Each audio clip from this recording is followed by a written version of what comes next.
The First Amendment protects freedom of speech, freedom of religion, freedom of the press. The thing about the First Amendment that's very frustrating is it's often misconstrued. People talk about the separation of church and state, and that's actually not what the First Amendment is about. The First Amendment is about protecting every individual's right to have their opinion and to be able to express it, to have their faith and to be able to live it. And people talk about, oh, we need to keep church and state separate. That's not really what the First Amendment is about.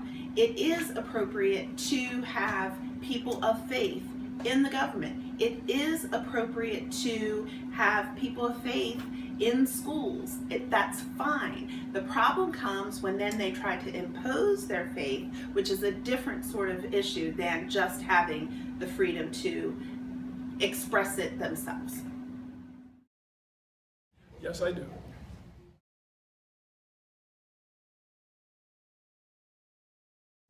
I am aware of that. I guess I take a little issue with the saying a gun ban. I think there are folks, legislatures, individuals that are trying to restrict certain guns, the access to certain guns by perhaps certain people. So I am aware of that, and I happen to personally believe that some restriction to the access of guns would reduce gun violence, yes. Well, I think the Second Amendment is a very important amendment, and it's certainly one that we hear a lot about in the news and common culture right now. I think it's an amendment that is in a state of flux. Right? The Roberts Court determined that it was an individual right. That was the first time the Supreme Court ever ruled that way. So there is some disagreement as far as whether it is a collective right or an individual right. And what that means is, does the federal government have the ability to restrict guns? Okay, if you think it's an individual right, then you're probably not interested in restricting access to guns. If you think it's a collective right, in other words, in the interest of forming a militia, a collective right, then there could be some wiggle room as far as restricting access to guns. And I think in the future terms of the Supreme Court, we haven't heard the end of the Second Amendment. It will come up again.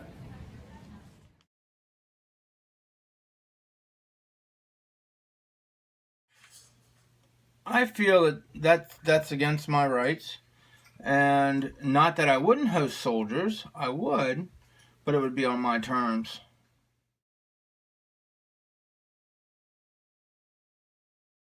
I do think the airport searches have changed since 9/11, and I think they've changed for security reasons, and it's a lot more intense, it's a lot more time-consuming. It's probably a lot more inconvenient for the traveler, but I do think it's changed. Do you feel that they've invaded your personal space?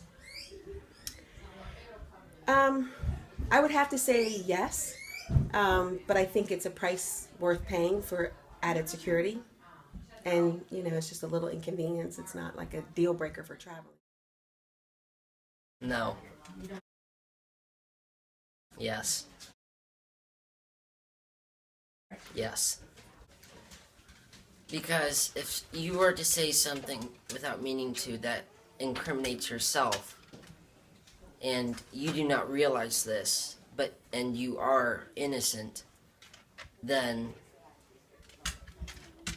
you should have been allowed to stay silent. You shouldn't have to testify against yourself.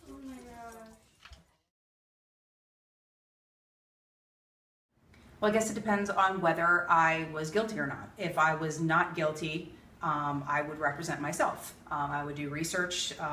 Google, everybody uses Google. Nobody goes to a library anymore. So you could use Google and find out how to defend yourself and defend yourself. If I was guilty, I would probably just say, okay, I'm guilty, I'll go to jail. But I'm a law-abiding citizen, so it probably wouldn't happen to me. But that's probably what I would do.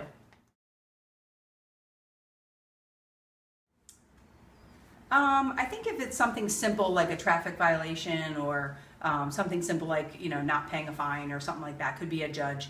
But I think when it comes to something very serious like, something against a child or a murder or, burglary or something like that, I think a jury is good because then it's a more wide variety of people's opinions instead of a judge. Because sometimes, and you'll find this as you grow up, that you look at somebody and you instantly make a judgment call based on what a person looks like and how they act. I recently read something about me being in the medical field. It was interesting to me because I read a story about a doctor who had tattoos all over his arms. Well, when he was at work, he covered up his arms and he was viewed as professional and he was a surgeon.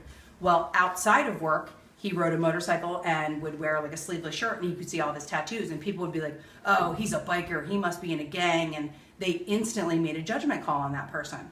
So it's very interesting that way. So I think if it's just a judge, I think they'll, and I think juries do it too, and that's why they do jury selection of, okay, what's your belief on, racism, blacks versus white, or religious and that kind of stuff. They try and figure out what's a good fit because they want somebody that's a complete blank slate, although humans all have their opinions. So, it's kind of hard to do, but I think with a jury, you get a better selection that way. Probably all of them, except for lethal injection, because I guess lethal injection kind of sounds humane, I guess. The Ninth Amendment is to catch all of those rights that the writers of the Constitution couldn't predict in the future. For example, the right to privacy, the right to have workers' compensation, and those other rights that have come in the years since the Constitution was written.